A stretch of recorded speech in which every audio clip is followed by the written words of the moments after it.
From a highly secure network of top secret locations across North America, this is the Spurs Insider March Surge edition. I'm your host, Mike Finger, joined as always by Express News Spurs beat writers. It's a spurt. It's a Spurs spurt. The beat writers, Jeff McDonald and Tom Orsborn, whose secure location with one of the hottest teams in the NBA, somewhere in the American Midwest. After venturing back across the border, I think, Tom, you made it back without incident? Yeah, no, I made it back okay. They didn't, search my cell phone or anything. Made it back all right. That's good. You don't want them searching your cell phone for all the right for all the stuff that's on there. Yeah. You are covering a team that has won 3 games in a row. Yeah. For the first time in a long time. And when you look back over the past few years, like I've been reading, there's been some interesting work done out there in NBA journalism land on how March is kind of the ugliest part of the NBA schedule and how this is where teams really start to tank and superstars start to sit. And this, I think this is the third time in the last 4 years where your local Cagers are playing some of their best basketball. I don't know if that's related in any way. This team tends to, even when things are on the line, to keep at it, to keep pounding the rock. And there's been evidence of that over the past week or so, hasn't there? Yeah, without a doubt. They are playing better. Devin Vassell's having a great month. Mitch Johnson's steering the ship well. They're as he said the other day, they're keeping their standards up. That's kind of the motto, the mantra. But with all that said, they beat the Knicks without Brunson, beat the Sixers, in disarray, the undermanned Raptors. So now they got Detroit tonight, Cleveland next, Boston, Golden State, Denver, Cleveland, so the surge could go south. It could get ugly. And this is also the time of year when fans start looking towards the draft. You have prospects playing in NCAA version of March Madness. A lot of fans are falling in love with prospects that they might get here and there. And this is the time of year when every Spurs victory comes with a bit of a downside, and that it hurts lottery odds to some degree. This is a year where the Spurs probably, they're not going to get, no matter how much they lose the rest of the way, and there might be a lot of losses, I don't see them getting to the 7th best lottery odd situation. They're not going to finish with one of the 7 worst records in the league. The pick that they have owed to them from Atlanta probably isn't going to be top 10. There's a chance that both of them could be in the lottery and you'd luck into one of those far-fetched top 4 spots. But this is another example, Jeff, when it's just kind of play it out, let the victories fall where they may, let the losses fall where they may, and don't get too obsessed about percentage points here and there. Oh, sorry, I wasn't paying attention. I was booking my vacation for the summer. No, I'm just kidding. It's interesting. It's almost, you still want to win games, I think. I mean, because like you said, it's you're not really going to improve your lottery odds that much. I guess you could maybe avoid rising in the standings with some more losses, but it's just more fun to win the games you're supposed to win. But like you guys have mentioned, there aren't a whole lot left that the Spurs are supposed to win. They don't have another game against a team under 500 until April 6th at Portland, and that's a Portland team that's not playing half bad for what their record is. And they only have 2 games left against teams under 500, period.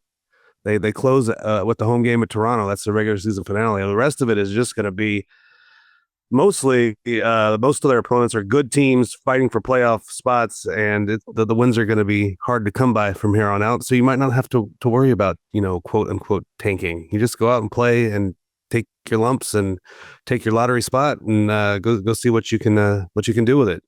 That being said, with victories hard to come by, with losses potential for them to pile up, do you take the joy where you find it, and is there any more joy could there possibly be any more joy in an NBA arena than what we saw a week ago? And it's unfortunate that our podcast taping happened so long after possibly the highlight of the whole season, because now it seems like ancient history. But what a night we witnessed at the Frostbank Center. One of the greatest performances in NBA history, maybe in basketball history, dating all the way back to Naismith, where we saw a true artist, a true master of his craft, do something that no NBA player had ever done before. And I'm speaking, of course, of Sandro Mamukelashvili scoring 34 points in 19 minutes to carry the Spurs over the New York Knicks. Jeff, will you remember this as long as I will? Are your grandkids going to be regaled with stories about this night? And what did it mean to you to be there to witness it in person? You know, you make jokes or whatever, but not really. I'm just that enthusiastic. I'm hard pressed to think of you know. I don't know about if you know this about me, but I've been doing this a long time.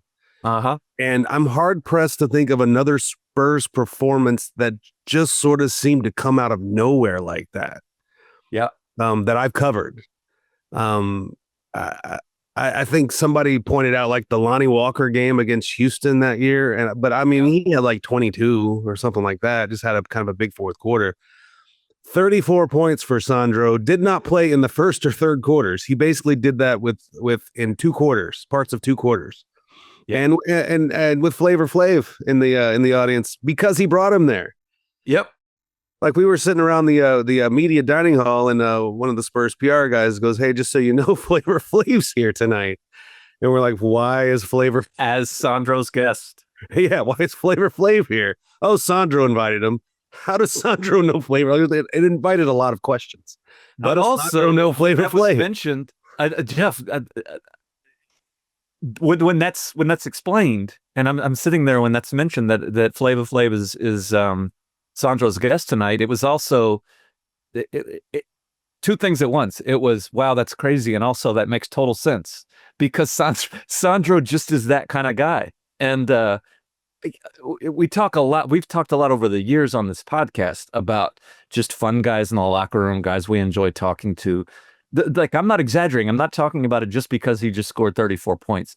There has been no one like Sandro Mamukelashvili that I've ever met in an NBA locker, that I've ever met in life. You talk to that guy and he's from Georgia, like not the state of Georgia, the country of Georgia. He knows it. Of course he knows Flavor Flav, and of course Flavor Flav would love Sandro if he met him. It's just like that guy is just one of the most enthusiastically optimistic, fun-loving dudes that you'll ever meet. And to watch him revel in, Jeff did a great job of capturing this in the Express News print editions on expressnews.com, Spurs Nation newsletter, all that.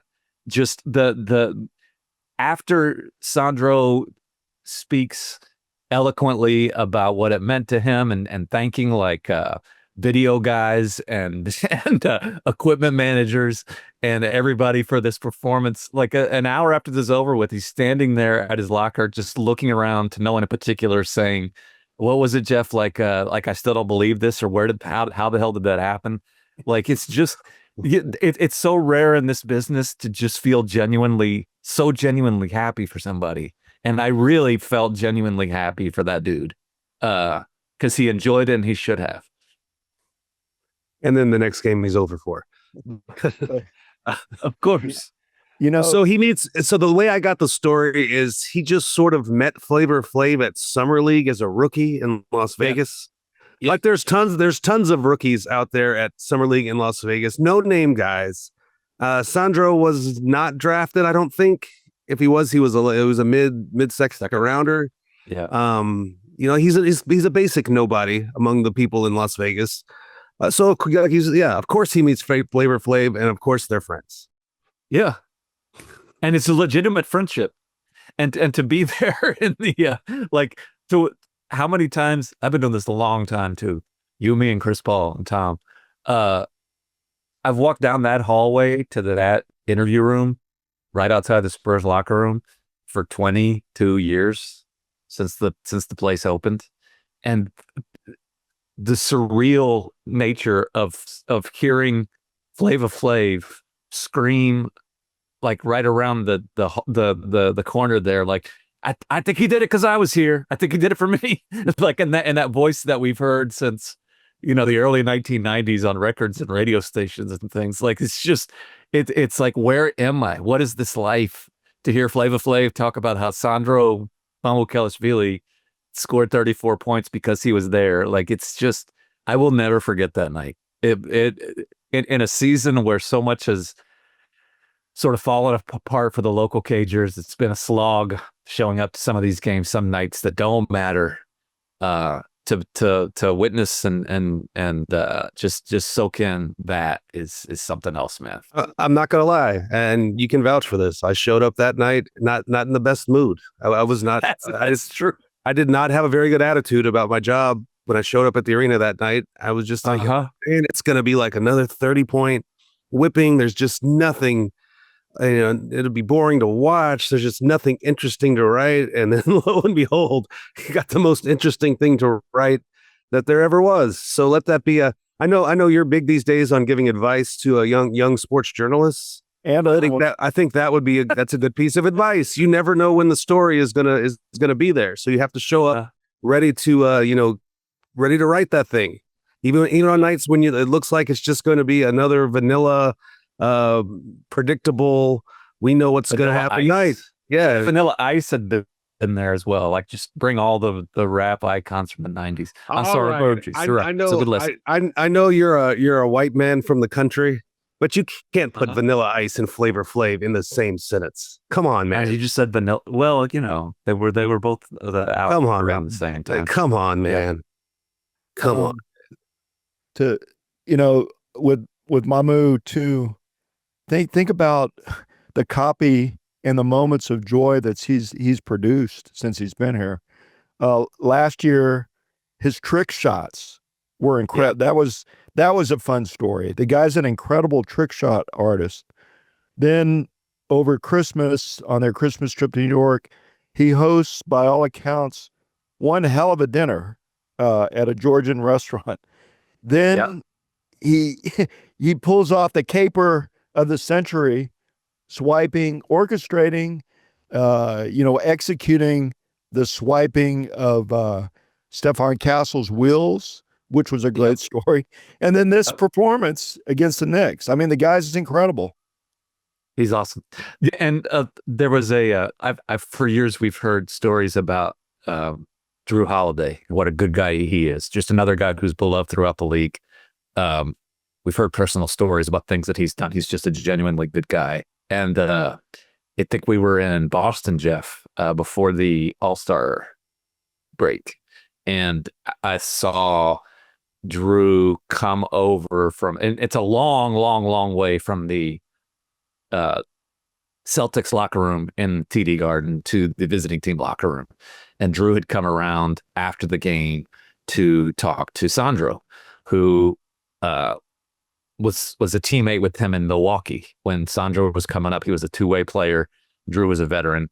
And I asked Sandro about that after the game. Like, that was nice of Drew to come over. And he said, "Oh, Drew's my guy." It turns out, like, Drew Holiday, genuinely good guy, likes everybody. I'm sure he did that for a lot of people. But when Drew Holiday made the All-Star game as a Milwaukee Buck and Sandro was a two-way player, Drew brought Sandro with him to the All-Star game.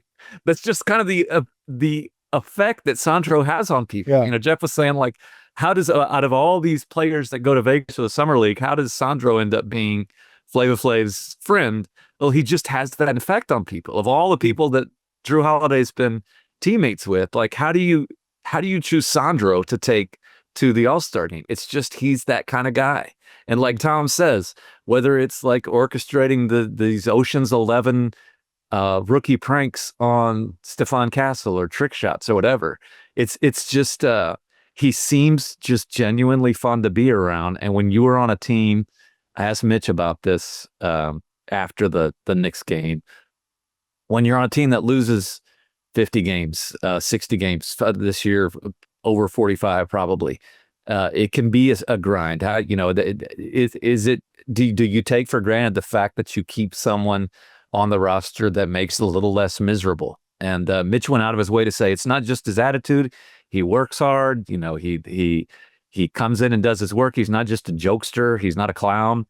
But yeah, of course, it's an infectious attitude to have at a workplace. And I just think that's cool that he got his kind of moment in the sun. Glad to talk about it on the podcast too. Yeah. Yeah, he's been providing content all year long. Providing content. Yeah. 2 years now. Yeah. For 2 years. I mean, it's almost like he's going out of his way to make our jobs easier. Yeah. We appreciate it, Sandro. Good for you.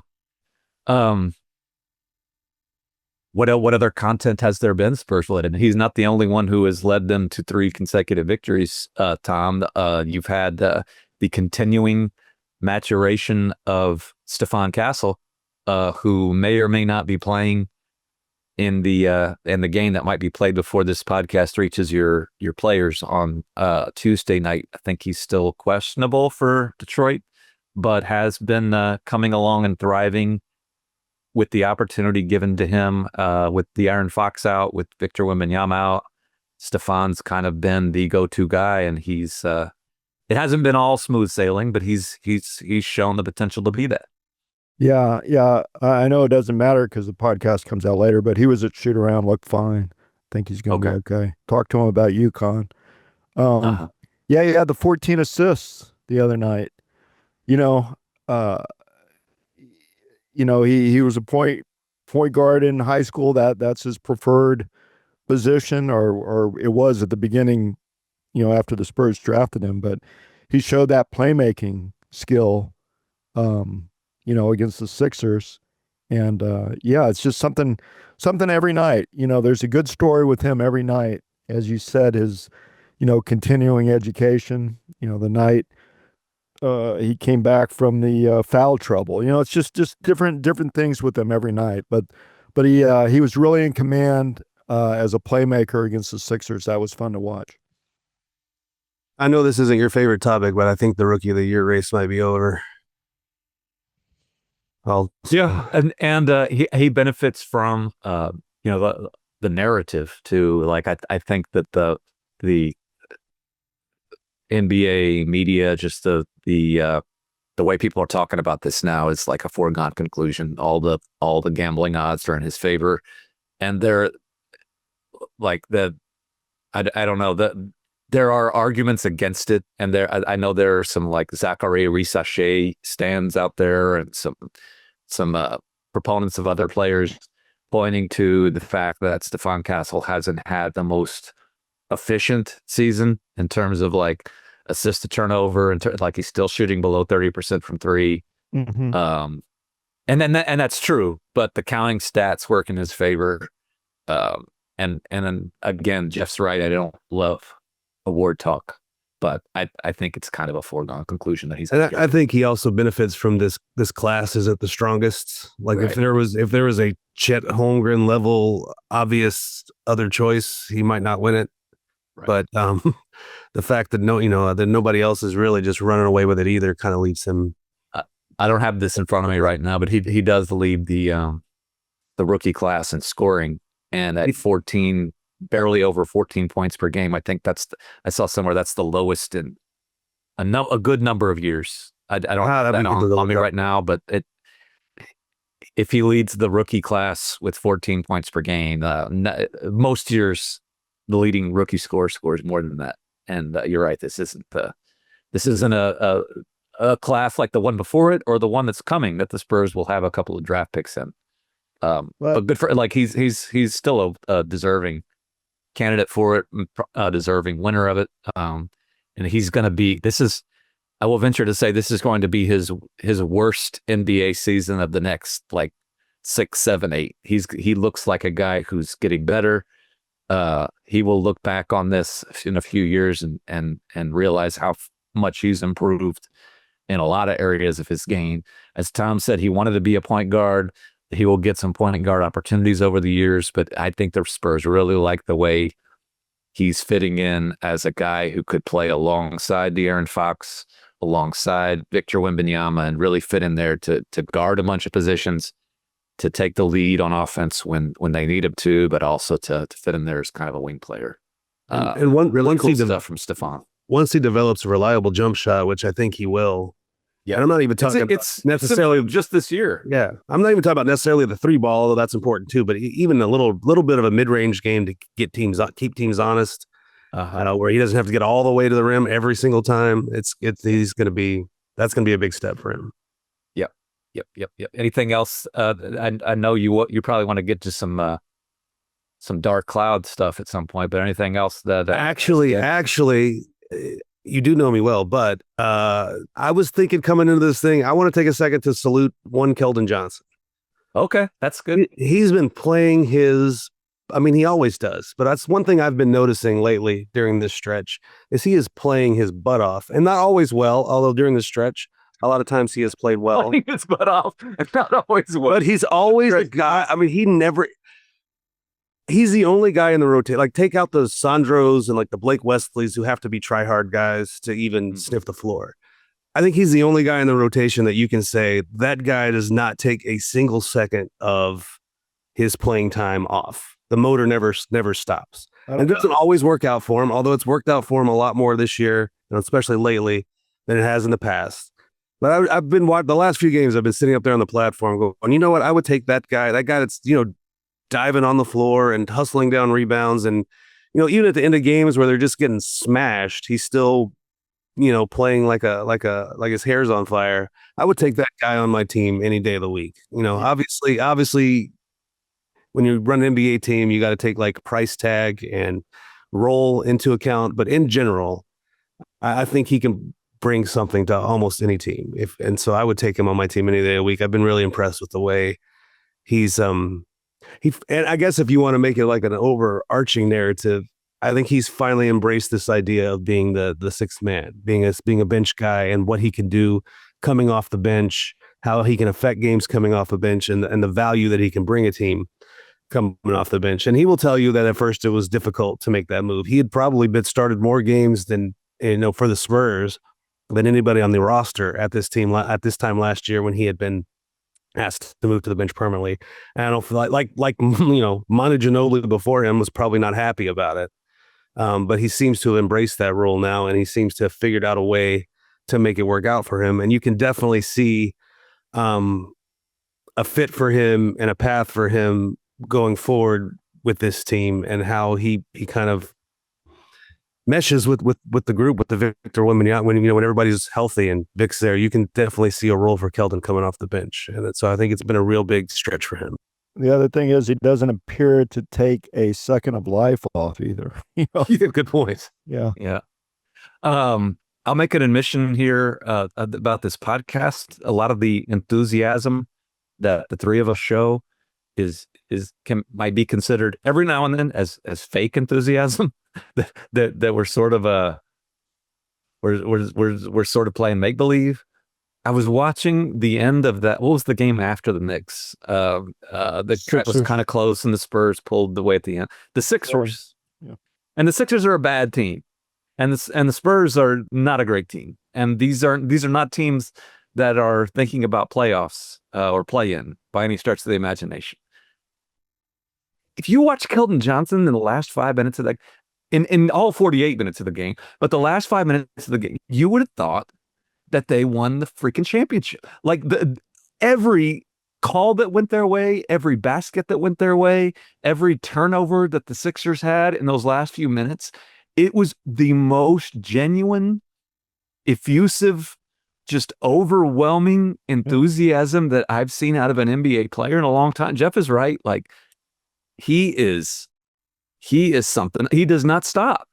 And it's not, I don't think it's fake. And in fact, I know it's not fake. No. Like he was so excited to beat the freaking Philadelphia 76ers, who were 23-49 or whatever.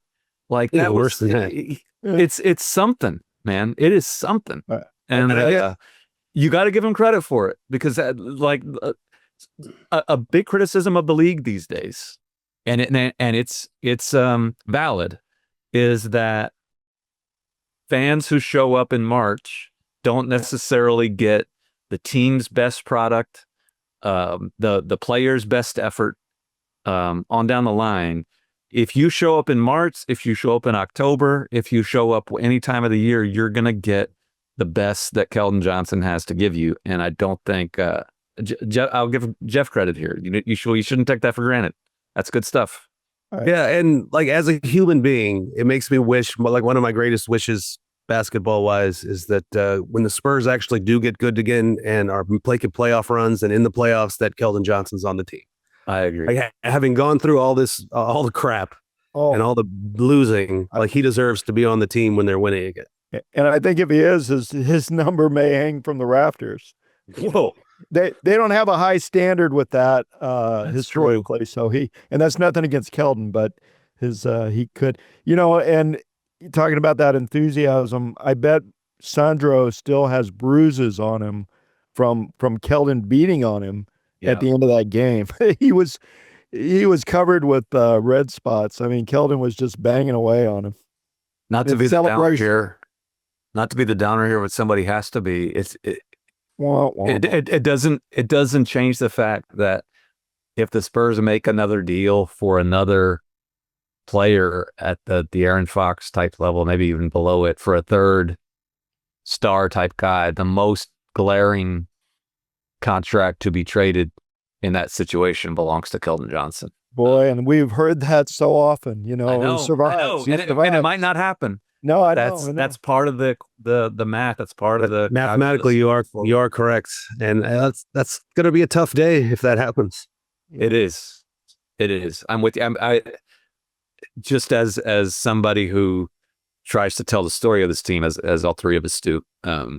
Like the story is, you tell a better story if Keldon is around for it, and maybe that's it is a business. It's a coal business.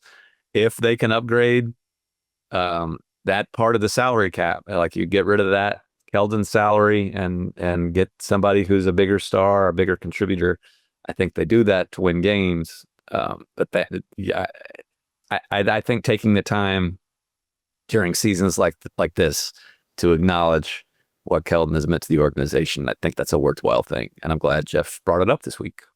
Can we? So do you want to bring us down in any way, Jeff? Now that we've had this high? I kind of started from the beginning. Like, we're making a big deal about the Spurs surge, and they've just beaten the teams that they're supposed to beat, except for the Knicks. Yeah.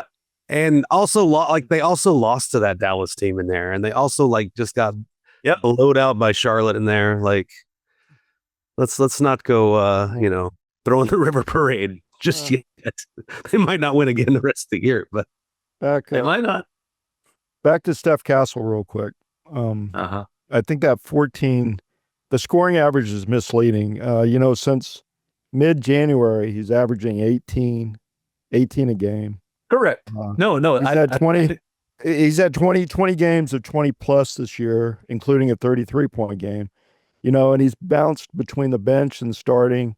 And then, he's playing with Victor too. So I think he can easily average, his ceiling is much, much, much higher than that. That was the thing Mitch Johnson always brings up when you say what's the most impressive thing about Steph's year, and it's that what Mitch will say is, I don't think any other rookie in this rookie class has been asked to do as many different things, and he's handled it all well. And handle all like you said, come off the bench, start, play on the ball, play off the ball, defend guards, defend bigger guys, and Doncic. yeah. So I think that plays in his favor too for people that actually watch the games.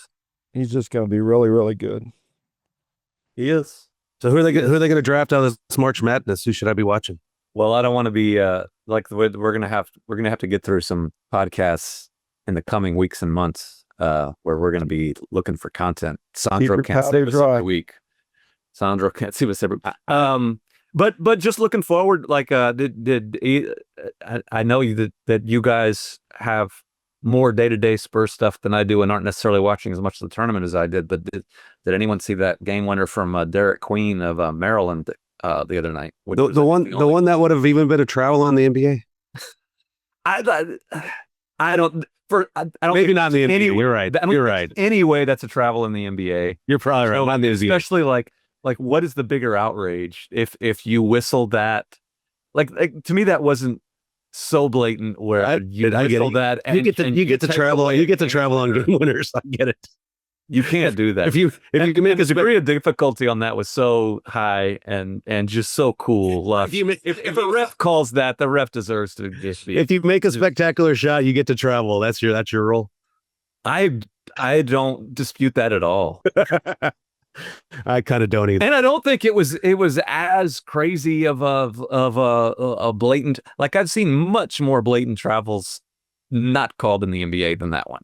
I don't think that was so above and beyond the like James Harden gather type stuff. Anyway, but it like he'll look to quote our old friend Tim Griffin. He would look pretty good in a Spurs uniform. I would. Maybe not the perfect fit. Derek Queen, he's the not to get all wonky. It doesn't have much of an outside shot, and would he able to get away with all that interior type scoring? Like, is he almost DeJuan Blair in a way? Like, is that the kind of player he is in the NBA? Maybe he's a really good scorer against college big men close to the basket, and he's really, really fun to watch. Spurs needs are more along the lines of shooting. Well, it's both. For a guy like Con Knipple, like what you're watching Duke. That's the guy I would watch. I just don't want to say that it's not just a shooter. He does a lot of stuff that I think will play on winning teams. Not just the shooting, but the playmaking and the defending and all that type of stuff. Like you can correct me if I'm wrong, but the Spurs might be reaching the point where they don't necessarily have to draft a future All-Star at that. No, for sure. Especially like you'd be drafting. They might be drafting like 9 and 13 this year. Yeah. 10 and 14. You're just looking for guys. And you have your piece. You have a good number of pieces now, and now you're trying to slot guys in around that. And the one thing we've all said they're missing this year, assuming Victor's back, and we know that De'Aaron Fox is going to be back. Like, you need a guy to stand over there when De'Aaron Fox and Victor Wembanyama have run their pick and roll, and the defense is having to collapse on somebody. You need someone to stand over there hitting open three. Yeah. And so, like, Con Knipple can do that, and almost immediately, I think. So, like, that type of guy is a guy that you can just envision just kind of slotting in to a role immediately. And at the opposite end of the spectrum, like to completely contradict what Jeff just said, another thing that is a win if you're picking in the 8 to 14 range, like you're not looking for a 20-year starter, you're not looking for an all-star. If you just have a guy who at 7'2" can be an amazing backup center for Victor for the next 10 years and just eat up every shot and give you like this cool Twin Towers look every now and then, even if he can't hit a shot, even if he does the opposite of what Jeff just said and can't hit from the outside, but the come on Malawach, like I don't think that's their first choice from that group, but the center there from Duke, like that brings up fun stuff that the Spurs could take advantage of. And he's not going to hit a shot, but like you slot that guy in as the guy you bring off the bench whenever Victor goes to the bench for the next 6, 7, 8 years. Like the opponent never has an easy look at the basket for 48 minutes. That's intriguing to me. This summer they need to address the shooting and the lack of depth behind Victor, lack of size, physicality, and you through the draft and free agency, like they need to address both of those somehow. So you can see them in the draft going after size, you can see them going after shooting, you can see them going after a combination of both since they have 2 picks. Or they may trade one of those picks. Just like players who can play. You could trade to both of those picks and move up to a guy. What I don't know is I don't know that you want. I mean, I guess it depends on who, but like you don't really want a point guard out of the draft. Like probably not something that wows you. I don't know that you need like 6'6" guys that you need to teach to shoot. Like you've got enough of those already. Probably not. So I'd be looking for size or like guys you don't have to teach to shoot. I agree. we'll have lots of time to get into that. And I think I'm kind of hoping that Brian Wright will accidentally text me the draft plans before they happen on Signal. Yeah, on Signal. Yeah. I mean, Brian, that's kind of what I'm banking on. The Spurs have a much tighter ship than that. I mean, come on. Yeah, I need to go cover the Knicks. That information is way too sensitive. Information about what players basketball teams might be interested in. Way more sensitive than some of the stuff that you're referring to. Come on, man. Come on, clean it up. We're not gonna do predictions anymore. We stopped doing that a while back because I'm not sure any of us would predict a victory this week. Could be surprised. You never know, as Jeff pointed out.